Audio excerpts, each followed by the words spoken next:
Assalamualaikum warahmatullahi wabarakatuh dan salam sejahtera. Kami dari Kumpulan 5 akan membentangkan hasil kertas kerja kami yang bertajuk Budaya Hedonism dalam kalangan remaja masa kini. Ahli kumpulan kami terdiri daripada 4 orang, iaitu Ahmad Syukri bin Sazali, Nuri Iwani binti Syahudin, Aisyah Irina binti Hamdan Nur dan Siti Nur Fatimah binti Muhammad Zaini. Antara isi yang kami akan bentangkan di dalam video ini ialah yang pertama, berkenaan konsep hedonism, dan yang kedua ialah ideologi hedonism dari sudut agama. Yang ketiga, kesan hedonism dalam kehidupan, dan yang terakhir sekali yang keempat iaitu penyelesaian mengatasi hedonism. Seperti kebanyakan negara lain yang mengalami proses pemodenan dan pembangunan, negara kita juga turut mengalami pembaharuan gaya hidup seperti persekitaran sosiodemografi dan budaya yang telah mengubah persekitaran sosial di Malaysia, khususnya kepada golongan belia. Sehubungan dengan itu, tingkah laku anak muda secara tidak langsung sebenarnya dipengaruhi oleh persekitaran sekeliling mereka. Bukan sahaja pengaruh rakan dan didikan ibu bapa yang memainkan peranan dalam membentuk kepribadian seseorang individu.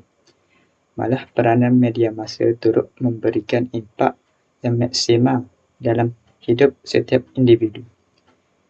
Budaya hedonisme yang dinyatakan sebagai mengejar gaya hidup mewah menghakis ikatan sosial apabila tingkah laku mencari kesenangan menjadikan orang kurang sensitif terhadap keperluan orang lain dan mungkin membawa kepada keruntuhan moral.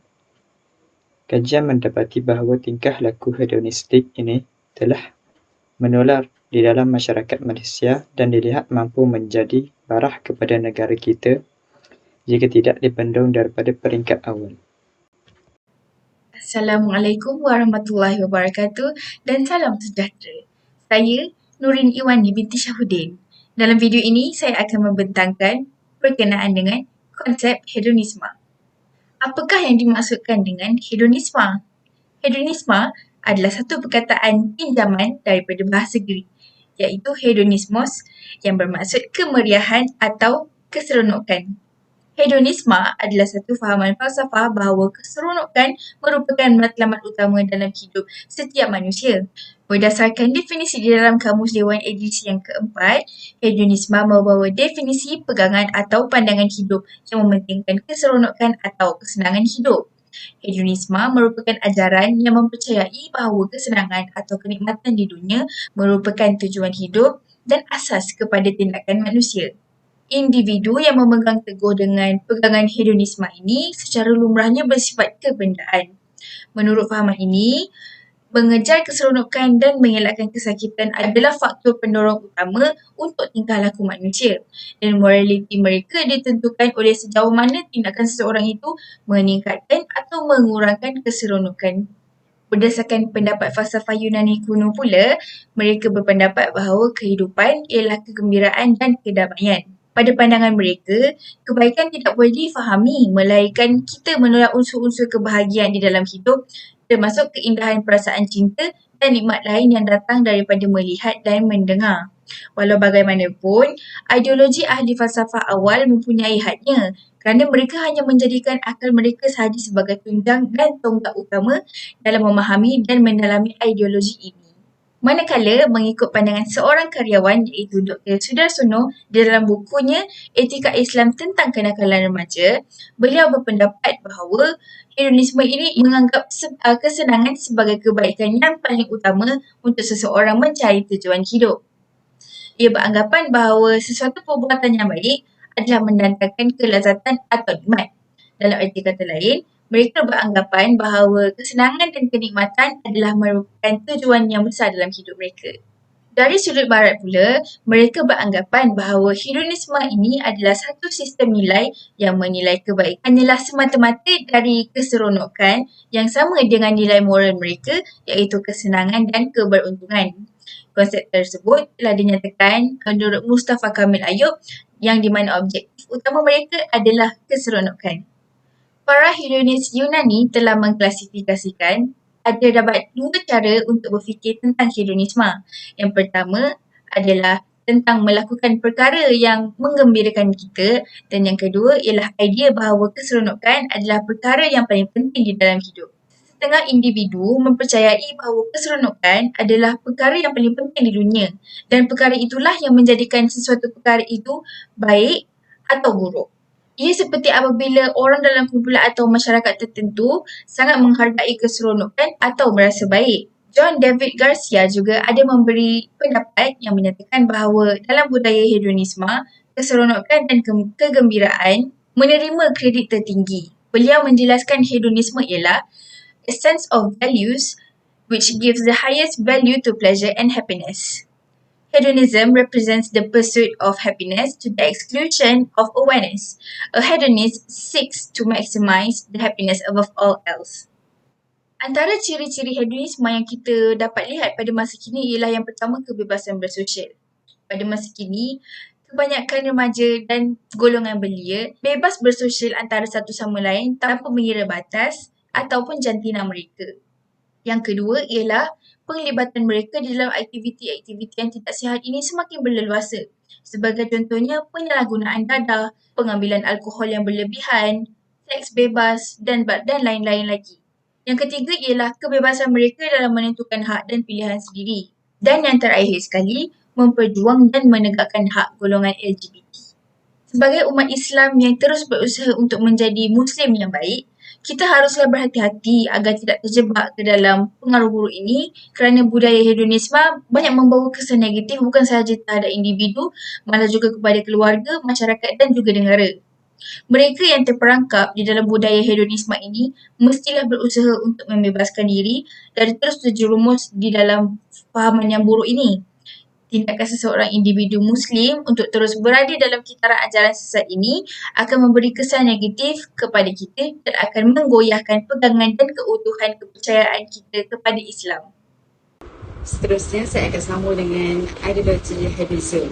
Berdasarkan slide di atas, dari sudut pandangan Islam, ideologi hedonisme ini dapat dianggap sebagai satu kesesatan yang nyata dan sering menjadi ikutan umat pada masa kini. Islam tidak sependapat dengan pahaman hedonisme yang hanya mengejar kenikmatan dan kesenangan yang sementara di dunia. Hal ini sangat bertentangan dengan agama Islam kerana Islam tidak pernah mengajar budaya hedonisme ini kepada umatnya. Islam juga melihat bahawa budaya hedonisme ini merupakan suatu aliran yang membawa gejala negatif kepada semua umat manusia. Dari segi pandangan barat pula, hedonisme merupakan perkara yang menjadikan seseorang individu mengejar kebahagiaan hidup sebagai matlamat utama kehidupan bagi mendapat kepuasan dan juga kenikmatan diri sendiri. Hal ini jelas bahawa budaya hedonisme bercanggah dengan agama Islam, di mana ia menggalakkan umat Islam bebas mencari kebahagiaan hidup, sedangkan Islam hakikatnya berpegang teguh kepada Al-Quran dan juga hadis yang dijadikan sebagai sumber rujukan hidup. Segala ajaran dan nasihat yang tidak mendatangkan keseronokan, ia dianggap salah.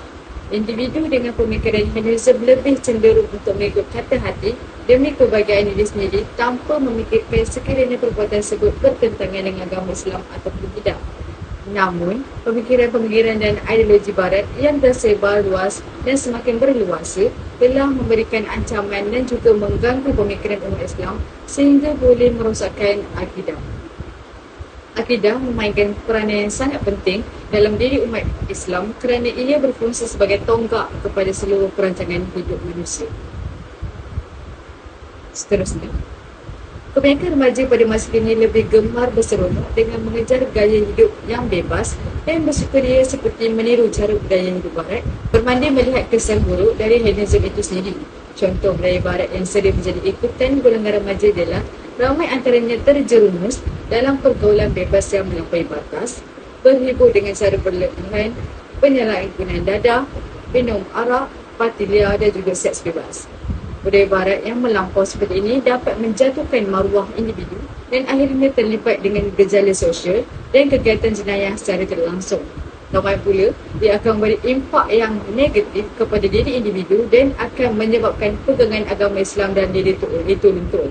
Secara tidak sedar, kehidupan budaya barat kini semakin dekat dengan umat Islam seperti menghadiri konsert secara beramai-ramai dan juga bercampur jantina dan juga berlanggar sehingga boleh mencalakan maruah hanya kerana untuk keseronokan semata-mata. Perkara seperti ini sangat dicegah dalam Islam demi menjaga maruah diri dan juga agama. Agama Islam bukanlah agama yang kejam dan membebankan sehingga tidak boleh berseronok. Tetapi, ia perlulah berpada-pada dan perlulah membawa soal itu ke jalan yang benar. Sebagai umat Islam yang taat akan perintahnya, kita seharusnya berlumba-lumba dalam melakukan kebaikan sebagai saham untuk akhirat kelak. Akhir kata daripada saya, kesimpulannya, keseronokan dunia tidak boleh dijadikan tujuan utama hidup kerana kehidupan ini hanyalah ujian yang sementara untuk mencapai tujuan hidup yang sejati dengan mencari keredaan Allah Subhanahu Wa Taala. Sebagai hamba Allah yang beriman, kita sewajarnya meletakkan ukuran dan juga batas dalam mencari keseronokan hidup kita. Sekian daripada saya. Assalamualaikum warahmatullahi wabarakatuh dan salam sejahtera. Nama saya Aisyah Irdina binti Hamdanur. Nombor matrik saya 2023388895 dan pada hari ini saya akan membentangkan berkenaan kesan hedonisme dalam kehidupan. Baik, kesan hedonisme dalam kehidupan yang pertama adalah alpa matlamat hidup sebenar. Hedonisme yang berlebihan dapat menyebabkan individu alpa akan matlamat hidup yang sebenar dan terjebak dalam pencarian kesenangan semata. Hal ini demikian menyebabkan individu mengabaikan refleksi dan pengembangan diri untuk mencapai tujuan hidup yang lebih mendalam dan bermakna. Sebagai contoh, hedonisme yang berlebihan menyebabkan individu lupa akan matlamat hidup sebenar adalah ketika seseorang menghabiskan semua waktu dan sumber daya untuk hiburan dan kesenangan sehari-hari tanpa mengambil tanggungjawab atau mencari makna yang lebih dalam kehidupan, seperti mengabaikan tanggungjawab keluarga atau mengabaikan tanggungjawab pekerjaan untuk terus-menerus berpesta tanpa batas. Baik, kesan hedonisme yang seterusnya adalah hidup boros dan gemar bermewah. Hedonisme yang berlebihan mengakibatkan gaya hidup boros dan kecenderungan gemar bermewah dapat mengancam stabilitas kewangan individu. Hal ini demikian menyebabkan individu cenderung menghabiskan wang secara tidak terkawal untuk memenuhi keinginan dan hiburan segera. Seterusnya menjadi asbab kepada perilaku pengeluaran wang secara berlebihan yang bakal mengancam kewangan sendiri.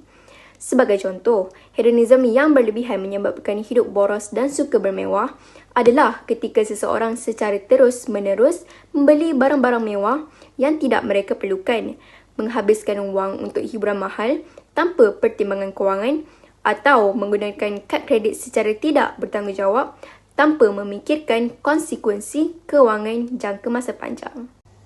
Kesan hedonisme yang ketiga adalah kadar pengangguran yang semakin meningkat. Hedonisme yang berlebihan menyebabkan peningkatan kadar pengangguran dan terjebak dalam pencarian kesenangan semata daripada pengembangan profesional. Hal ini demikian menyebabkan individu mengabaikan persiapan diri dari segi keterampilan dan kemahiran kendiri serta kurang fokus dan motivasi kerja yang cukup dalam mencari pekerjaan atau mencapai tujuan kerjaya. Seperti yang boleh dilihat pada masa dini, masyarakat lebih memilih untuk tidak bekerja pada masa jangka panjang selain soal gaji yang tidak setimpal dengan kerja yang dilakukan untuk menampung perbelanjaan sehari-hari.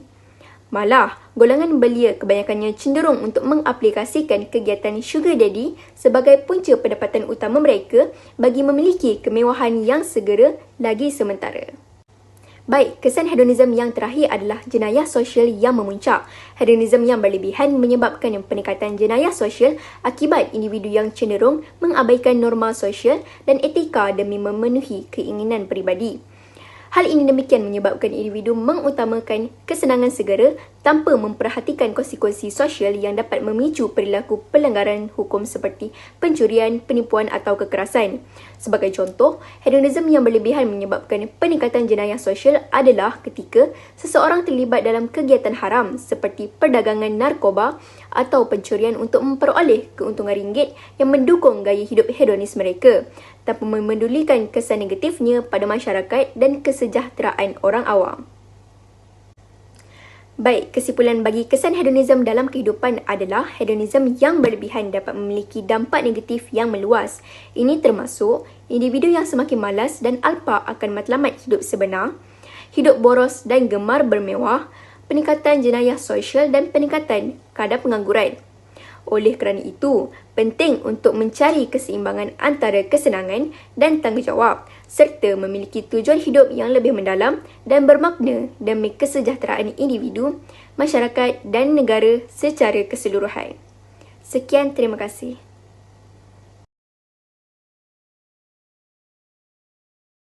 Terdapat beberapa bahagian ataupun pecahan untuk mengatasi budaya hedonisme ini. Antaranya ialah mengikut fahaman dan pegangan agama kita, iaitu agama Islam. Menurut Imam Al-Ghazali, antara salah satu daripada 10 cara syaitan memasuki hati manusia untuk merosakkan diri Muslim itu ialah menerusi pintu marah dan nafsu. Ini bermakna untuk menghindari gejala berkenaan menular dalam setiap individu, hati manusia perlu dibersihkan. Namun apabila manusia berlebihan syahwatnya, maka dorongan nafsu tidak akan terkawal dan akan mendorong melakukan perbuatan keji dan tidak bermoral. Oleh itu, Imam Al-Ghazali telah mencadangkan cara-cara untuk membersihkan hati manusia yang mengalami kekotoran akibat pengaruh dalaman dan persekitaran. Di antara cadangan beliau ialah bermujahadah melawan nafsu. Beliau telah mengaitkan kelakuan luaran manusia mempunyai hubungan rapat dengan hati sebagai raja kepada badan. Jika rosak hati, maka rosaklah akhlak, tingkah laku, tutur kata dan tindakan seseorang. Seterusnya, ahli keluarga terutama ibu bapa memainkan peranan penting dalam mengatasi budaya hedonisme ini dengan membentuk nilai-nilai murni dan akhlak yang baik, contohnya seperti kejujuran, tanggungjawab, disiplin, pengorbanan dan juga penting untuk menitikberatkan nilai bersederhana di dalam kehidupan. Tindakan ini dapat membantu menyedarkan golongan remaja ini memahami bahawa kesenangan tidak selalu menjadi tujuan utama dalam hidup yang sementara ini. Selain itu, ibu bapa juga perlu memberikan sokongan sosial dan emosi yang diperlukan oleh remaja untuk tumbuh dan membesar secara sihat. Dengan memberikan sokongan dan perhatian, remaja merasa diri mereka dihargai dan ini membuatkan mereka tidak mencari kesenangan di tempat lain yang akan mengakibatkan mereka terjebak dengan dadah dan aktiviti yang dapat merosakkan diri mereka. Seterusnya, masyarakat juga memainkan peranan yang penting dalam mengatasi budaya hedonisme dalam kalangan remaja ini, dengan memberikan teladan yang baik, dengan menunjukkan perilaku baik dan murni dalam kehidupan seharian mereka, seperti saling menghormati sesama jiran. Perilaku ini dapat membantu remaja memahami pentingnya nilai-nilai murni dan sosial yang baik agar mereka boleh mengambil ia sebagai contoh dalam kehidupan dan mengamalkannya dalam kehidupan seharian mereka. Selain itu, masyarakat juga perlu untuk menyebarkan kesedaran tentang kesan negatif budaya hedonisme ini. Masyarakat dapat meningkatkan kesadaran tentang kesan negatif budaya hedonisme ini pada kesihatan fizikal dan mental. Masyarakat dapat melakukan kempen sosial dan pendidikan untuk memberitahu betapa bahaya dan buruknya kesan penggunaan dadah dan alkohol kepada remaja ini. Dan akhir sekali, media massa menjadi salah satu antara yang memainkan peranan paling penting dalam merasuki perasaan serta pemikiran masyarakat pada masa kini, sesuai dengan kehendaknya. Oleh itu, ia bertanggungjawab sebagai perantara untuk memberikan informasi dan maklumat yang tepat dan bermanfaat. Media massa seperti media sosial, televisyen, surat khabar dan radio memainkan peranan yang penting sebagai salah satu saluran terbesar untuk menyalurkan informasi yang tepat dan seimbang. Antara informasi yang perlu sering dikempenkan ialah tentang kesan negatif dan perilaku hedonisme, seperti penyalahgunaan dadah dan alkohol. Informasi tersebut dapat membantu remaja memahami risiko yang terkait dengan kelakuan tersebut dan mengurangi minat mereka terhadap budaya hedonisme ini. Kesimpulannya, kemajuan teknologi yang semakin canggih dan mudah diakses mempengaruhi remaja dengan memberikan akses yang lebih mudah terhadap informasi dan hiburan. Budaya hedonisme yang menekankan pada kesenangan berlebihan mudah meresap dalam pemikiran remaja. Seterusnya, mengabaikan nilai-nilai agama dan mementingkan kepuasan diri sendiri. Dorongan hedonisme juga mengarah pada pemikiran yang egois dan mengabaikan perintah agama, membahayakan nilai-nilai keagamaan dan moral remaja. Hedonisme pada remaja juga dapat menyebabkan peningkatan perilaku lalai seperti terlibat dalam zina dan penyalahgunaan alkohol atau narkoba. Tingkah laku juga hedonisme merosak akidah individu Muslim dan juga mencemarkan nama dan citra Islam di mata dunia. Remaja cenderung menghabiskan waktu di luar rumah dan terlibat dalam kegiatan yang melalaikan seperti menghadiri konsert atau acara keramaian yang memperkuat perilaku hedonistik. Dorongan untuk mencari kesenangan dunia yang berlebihan dapat mengarah pada perilaku yang haram kerana remaja tergoda untuk mencuba hal-hal yang sebelumnya tidak mereka lakukan. Maka, penting bagi umat Islam untuk senantiasa peka terhadap perubahan di sekitar mereka dan memperkuat iman serta pegangan pada Islam agar terhindar dari pengaruh dan pemahaman hedonisme. Umat Islam juga perlu lebih mewaspadai pengaruh dan godaan hedonisme yang berpotensi menyesatkan umat Islam dari jalan yang diperintahkan Allah SWT dengan percaya pada takdir dan ketentuannya. Sekian, terima kasih.